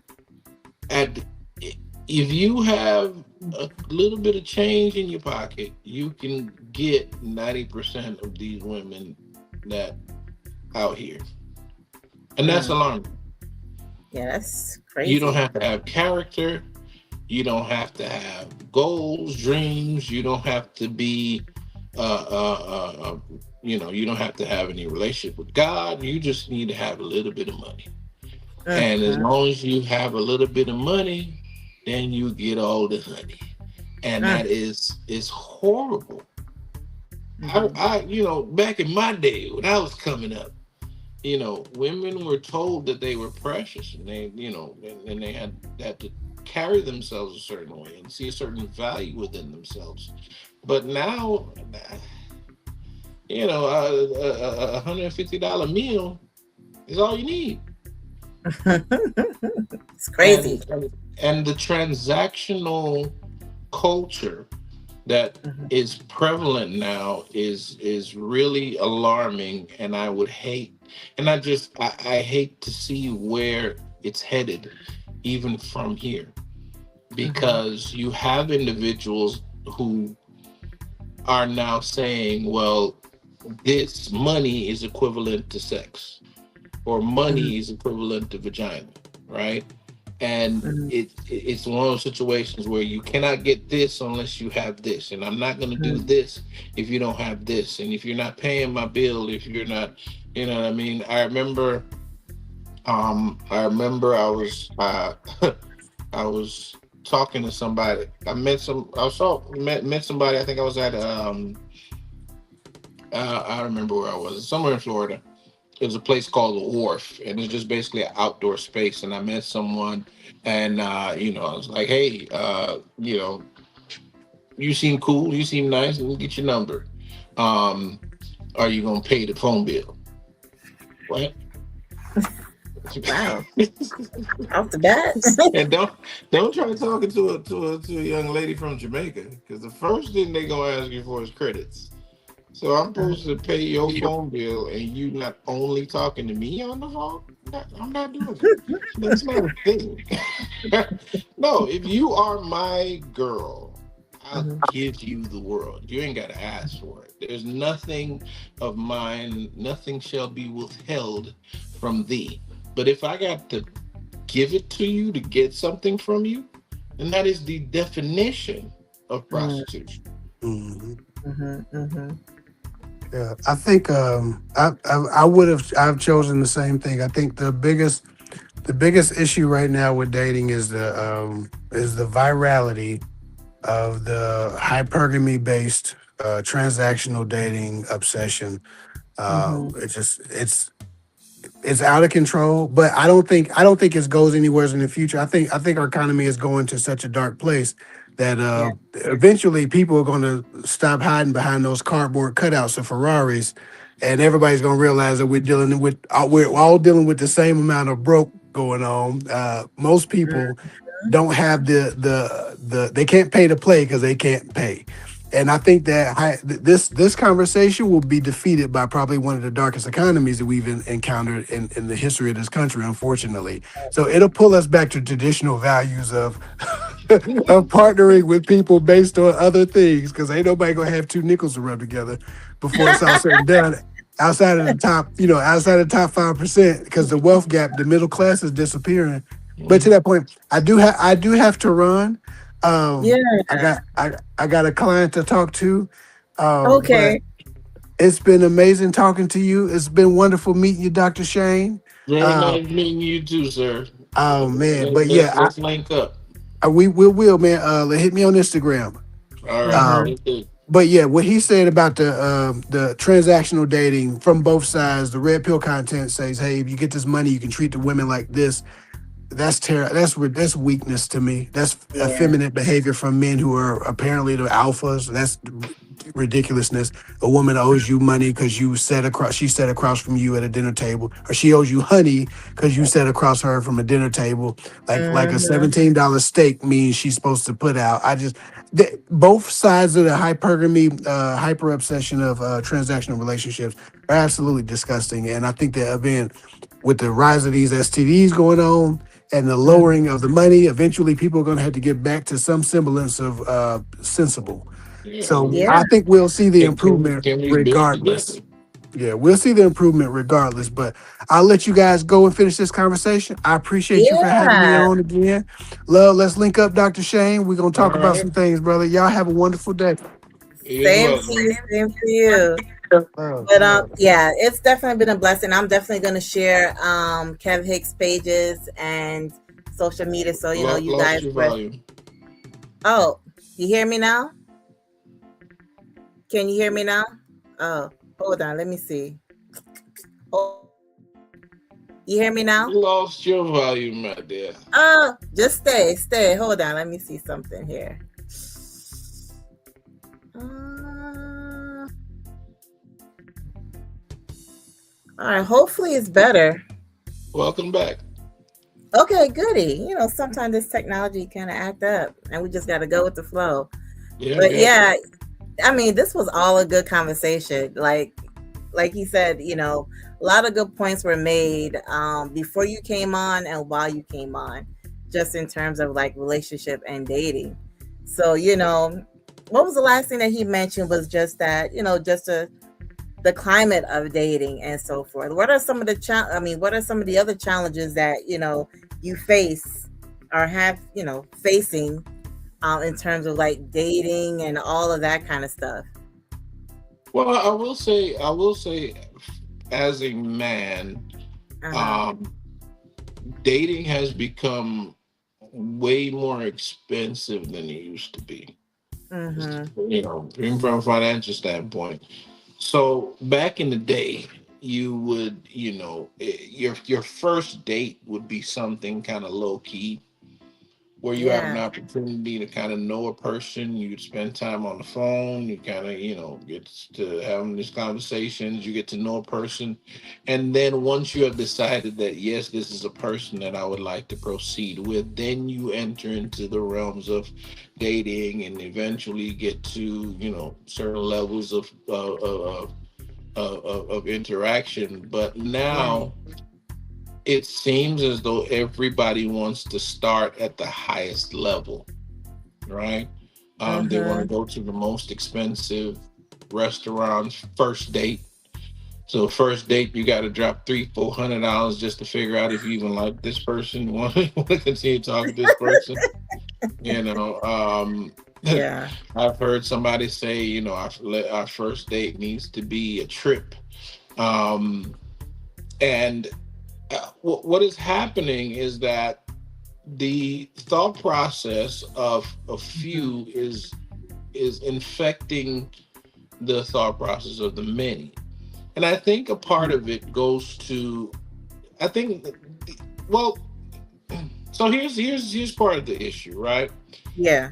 Nowadays, you have individuals who work at McDonald's taking trips to Dubai.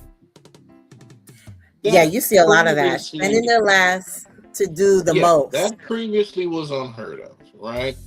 Mhm. You have individuals who, like I said, work at McDonald's, that when they do go out, or a young lady that when she does go out to eat, she's going to go to Ruth Chris or Morton's or whatever the case is. So now when Mhm. Brother Joe comes through, she's Mm. expecting him to meet her at the level at which she treats herself, Right. and it it creates a problem where in which, like I said, now you have this individual who is Mhm. interacting at this particular price point, where in their mind this price point gives them access to certain activities, Mhm. um, and so now that's how the whole transactional aspect of Right. what dating has become now, you know, enters into the picture. So Mhm. um we have to figure out how to get back to, like I said, how do we build together? We got to Yeah. get back to, do we have the same family values? How would we raise children? What's the, like I said, if we're going to build this thing, what's the foundation that we're building on? The foundation, unfortunately, for most is Mhm. financial, whether they would Yeah. like to admit it or not. Yeah, and I really like you said, we gotta I think the dating scene needs to kind of go back to the basics of oh, he went away. I'm But here. basically, oh, okay. Yeah, just getting back to the basics of friendship. Like, can we just be friends first? Be friends first and figure out if that is something that you want to do, After being friends for, a while and just kind of knowing what the other person like, just kind of that basic knowing his interest, knowing her interest, and just seeing what happens after that is the best way to lay that foundation before you even like go on a date. And yeah, I mean, dating doesn't have to be, that. I really think dating could be just simple, like simply just meeting up at a place and just having a cup of hot chocolate or coffee, whatever it is, going on a walk and just talking and just getting to Oh know each no. other. Yeah, those Mm-mm. other things will come into play, Yeah, but I nobody mean, does that anymore, unfortunately. say that again. I said nobody does that anymore, unfortunately. Cheesecake Factory is off the list. I would say Off the nobody. That's way. something I would consider. But I know, you see it where it's like they gotta take me such and such. I'm like, girl, shut up. The main thing is that, you're establishing that friendship, that mutual respect, and hey, and just moving on from there. Again, I think the whole dating scene is kind of twisted with, these crazy expectations of and transactional of going here, and that's just like ruining things. And you have to be so careful of that, because Yeah. if you are getting into a relationship because of what someone can financially, I mean, everything comes into play, right? But if that's Mhm. your sole reason for getting into a relationship, you're messed up, and that Yeah. will backfire on you in some way. It will, and I think that is one of the reasons why marriage rates have dropped. I think it's one of the reasons why having the rate of having people having children that has dropped. Um, Population is dropping. The growth of population rate that's dropping as well. All Yeah. of that because we're not meeting at the place where family is the center of our interaction. The center Mhm. of our interactions nowadays is money and sex, Mhm. right? Mhm. And both of those things, um, the Bible talks about the love of money being the root of all evil, right? The Bible speaks about fornication, which the definition of fornication has been lost. Fornication really Mhm. speaks to it speaks to prostitution. It speaks Mhm. to having multiple sexual interactions with the temple prostitutes of those days, Mhm. and pretty much what is happening, like I said, is that we have sex and fornication at the forefront or at the foundation of many people's interactions, and so therefore, family is becoming a thing of the past. The nuclear family, wife, Mhm. husband, 2.5 children, that's Yeah. becoming a thing of the past, and Mhm. that of course, I will say Kev is definitely right. The economy plays a huge role in Mhm. that as well Yeah. because people feel they cannot afford to have the family and raise a family. But then now the problem is a big problem with that is that given the mentality of individuals nowadays, Mhm. you will have a situation where if both of you are employed individuals putting together to raise this family, then you can make it happen, right? Mhm. But the Yeah. expectation is that 50, I don't do 50-50, or man has to pay 100% of everything, got to pay all the bills and stuff like that. Mhm. And there's not a reality to that.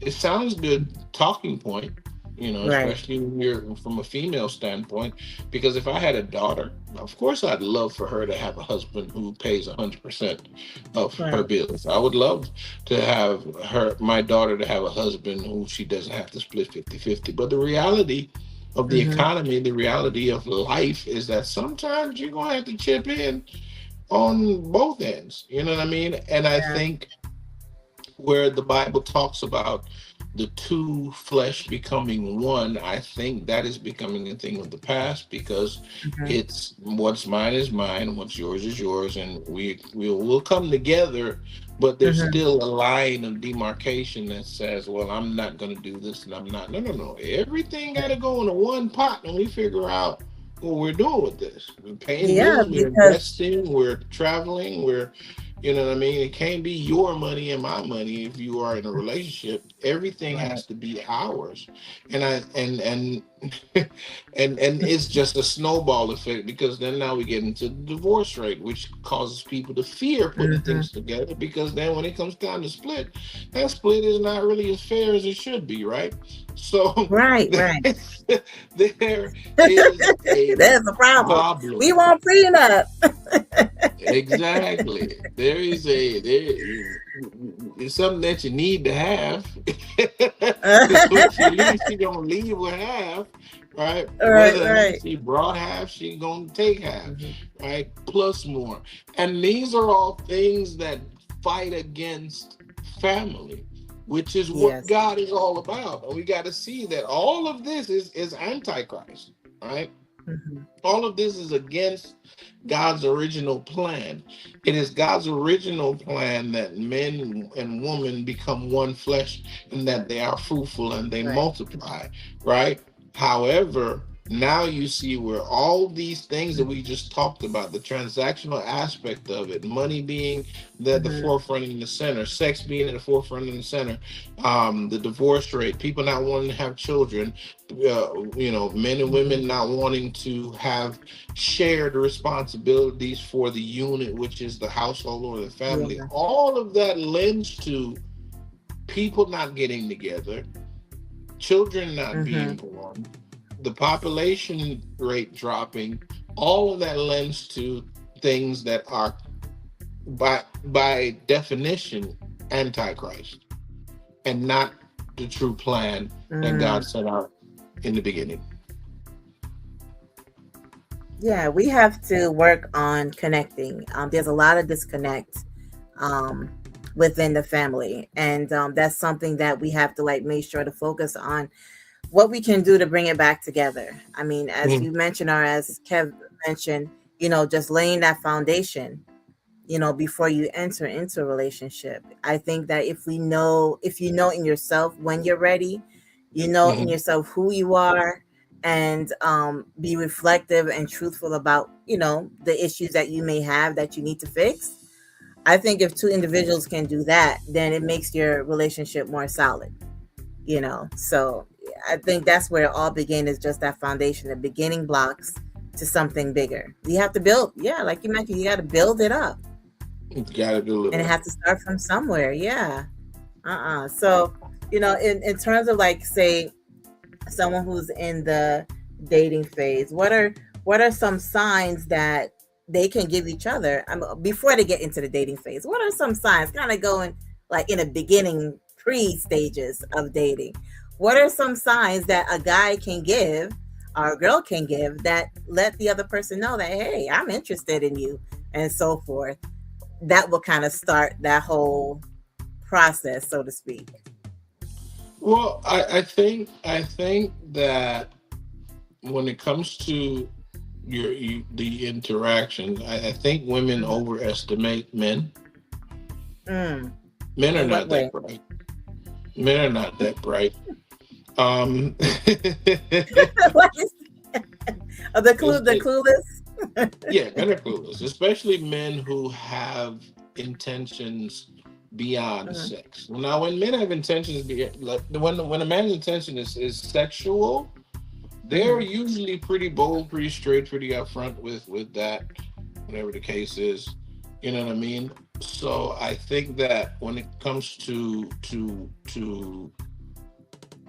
a female letting someone know that they're interested, I think that one of the things that needs to be established is that men by nature are hunters, right? And Right. a lot of times, yeah, men by nature are hunters. And a lot of times I think why women don't get the value that they deserve from the men they interact with is because the man never had to do much hunting for said prey, Mm. right? Mhm. Um, there is a The Bible says if you're trying to understand spiritual things, then you must look at natural things, right? And if Right. you are trying to understand interaction or men, then you look at the male of most dominant species, right? The male most dominant species, like I said, they usually um, like I said, and not saying that women are prey, so to speak, right? But but but Right. metaphorically, it's kind of what it is, and so, Mm. or let's use a more politically correct terminology. Women are treasure. Hmm. There you go. Women are treasure, and the Oh, that's most sweet. and the most valuable treasure are the ones that you have to actually dig for, right? Um, Mm. the easier the treasure is to acquire, the less value that we put on it as just as naturally society, right? That's why iron Right. is not as expensive as gold, because the process of getting iron is a lot Hmm. easier than the process of getting gold. And then let's not talk about Right. diamonds. You know what I mean? Just the time, effort, and energy it takes to uh, Hmm. get a diamond, and then once you get it, it has to be polished and cut, and so on and so forth. So um, I think that Yeah. once that man expresses interest in that young lady, I think it behooves her not to be easy, Hmm. but not to play games. Because then Right. what will happen is that individual will think that um, she's not interested because, like I said, we're not too bright. Hmm. So it's to me, to me, there's a delicate dance there, and Yeah. but if that man wants you, he's going to put forth some effort and energy into actually Oh, being for in your sure. presence. He's going to put effort and energy into being where you are, or speaking to you, or giving you compliments and so on and so forth. Um, Hmm. but then understand that men's ego are very fragile, so that's why we talk about not playing games as well, Right. right? And then, like I said, it shouldn't. I'm not saying serve it up on a platter or anything of that nature. Still, Hmm. you know, uh, Yeah. he has to put forth effort, but also it has to be something that is clear that it's actually attainable, Right. That's right? true. So it's kind of like, How can you just mentioned something? You want to. You said that a man would have to be clear that it's obtainable. How would they show that? How would a woman show that to you? well, I think reciprocation. Hmm. Right, reciprocation is what I look for personally. If I'm putting forth effort into, talking to you, or nowadays, if I'm putting forth effort into your social media, and and you don't never have nothing to say on social media, or if I'm texting you, Right. Grand Rising Queen, I don't text that. I think that's ridiculous. But anyways, but if I'm texting you and you never text me, if I call you and you never call me, then yeah, then Hmm. Yeah, you I feel don't. like it's a one-way street. Me personally, I don't see that as a challenge to go further. I see that as you're not Hmm. interested. Some men will see it as a challenge, you know what I mean, and they'll keep going, and that's how you end up with Yeah. stalkers, I could think. But Hmm. I, so like I said, it Yeah. it, it depends. I guess it would depend on the level of tenacity with which that young man operates in. But I know for me personally, reciprocation is something that I look for. It doesn't necessarily have to be on Yeah. the same level, but it has to at least be there, right? Right. If I'm Right. going to if I'm going to invite you somewhere, for instance, if I Hmm. say, "Hey, let's go to Starbucks and hang out and get some coffee or whatever the case is," and Right. you are not available, and you just say no, then I'll never ask again. But if you say Mm-hmm. no, but you know what, let's do it another time. Let's see, maybe next week. And that Right. shows that there. You get what I'm saying? It's still a no, but It's there's a different no because you're still being with an open to open it. door. Yeah, Mm-hmm. yeah. There's a Yeah. no with Well, an there you open go. door versus just a flat no. Mm-hmm. Mm-hmm. Yeah, it has to be. It has to be engaging. Is basically Yes. what it is. Yeah. Well, there you go. I mean, everybody has their process and time and how they approach when it comes to the term relationship and dating, and Hmm. it's just a matter of just having that respect and just staying engaged with that other person. Just to know if that's where you want to go. Hmm. Yeah. Well, anyway, I'm look. This has all been pretty good. I know that I said I was going to share like some of just some of the social media handles, Hmm. that they can follow Kev Hick and also you. So I'm going to share my screen a little bit. I think this is a good time to just kind of break and just kind of showcase that, if you don't mind. Well, by all So means. yeah, say that again. Yeah, by all means. Yeah, no problem. So I'll share your page first. This is where we could follow Shane Walter, who is our additional guest. Kev Hick had to go and take a call, but we're going to show his page as well. So yeah, if those who are watching are tuned in from the beginning, this is Shane Walter's page. Definitely connect with him on there. And also, do you connect with people on Instagram as well? I think I saw you on Instagram. Yes, I am Shane Walters on Instagram as well. Yeah, on Instagram and I, TikTok as I well. actually I just today created Shane H.A. Walters on Instagram. So I need some Oh, followers to okay. go there. But that'll be specifically for ministry content. Got it. Okay. What is it? What is it again? Shane H.A. Walters. H.A. Walters. It's brand Shane. new. There's literally nothing on it yet, but um, Yeah. by all means, run over. It'll be full of content by the end of the week. Yeah. Okay. Well, see, look, if you're watching, look, tune into that so that you could kind of stay locked in. And you said that it's more just ministry content. That's great. Awesome. And what is this I had here? Oh, yeah, that was your page. So, yeah. And also Mr. Kev Hick, who was on previously. We have his page here as well. As he mentioned that he's not really on YouTube as much, but he created a lot of videos. Let me get there. But this is his. Let me see. Okay. This is what I just transferred from was his page with him and his wife. They were creating content together and just kind of talking about like marital relationship and how they navigate their spiritual gift in terms of counseling and coaching other couples. So yeah, if you were on from earlier, you have Kevin Hicks YouTube page here.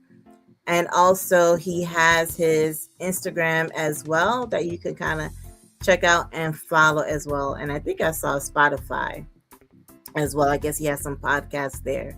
So yeah, if you tune in, make sure that you kind of, tune into all of those pages there and connect with all of us on the page and just hey, interact and ask questions and just reach out and all of those good things. Yeah, I would say that tonight has been good with just kind of addressing, the relationship issues and tips and just how to create a foundation of a healthy relationship. I would say that definitely we should plan to do this again. And as Kev Hick reached out to you, he was like, hey, connect with him. So yeah, on Instagram, connect with him. He does answer his messages. So, you know, again, I know you ain't gonna be shy about that. So definitely, we you guys collaborate. And this was nice just having like this panel of all of us just to kind of share our feedback and give our little where monologue here. where where is Kev Hicks out of? He is in Ohio. Ohio. Okay. Yeah, he's in Ohio. Mm-hmm. So yeah, that is where he's based, and we are here in Illinois. For those who are watching, because we got people coming in watching us from Africa. We have from the UK, Canada. Um, what's another place? The Philippines, China, Germany. Sometimes they'll come in and they'll put, where they're watching us from. So we have a pretty like diverse platform where it's like people from different places just come in and they tune in for different things. On Hmm. our page, we don't have a, like I was telling someone, we don't have a set content. But the main underlining content that we share is that, we share anything that is positive and motivational and inspirational. So when you come to our page, we hope that when you come and leave our page, we hope that, you are inspired to do something, better with yourselves and, informative. Just sharing whatever good wealth of knowledge that anyone that comes on or when I come on and present, you know, I just want you to feel better and know something more, um, just about anything in life. Sounds good. Yeah, and that's the way it should be. Definitely, definitely. Yeah. But Well, again, anyway, huh? again, like I said, I always, I take it for granted that you open your platform to have me on. So I let you know that I appreciate you. And Yeah. I just wrapped up. I still gotta publish and edit a couple books, so I'll come on and talk about those one time. And Yeah. like I said, we will interact, my dear. Please do. And look, don't be shy. Just like, hey, if you know you got the time, your schedule is good. I know right now during the school year, it's like anytime like 6 p.m. 6 p.m. and later. That's like the best time right now, just to kind of if we were to do a live. So, you let me know. Say, hey Mish, you wanna hop on and do a live, or if you wanna plan to do a live on this day and such and such, you gotta let me know. Don't be shy.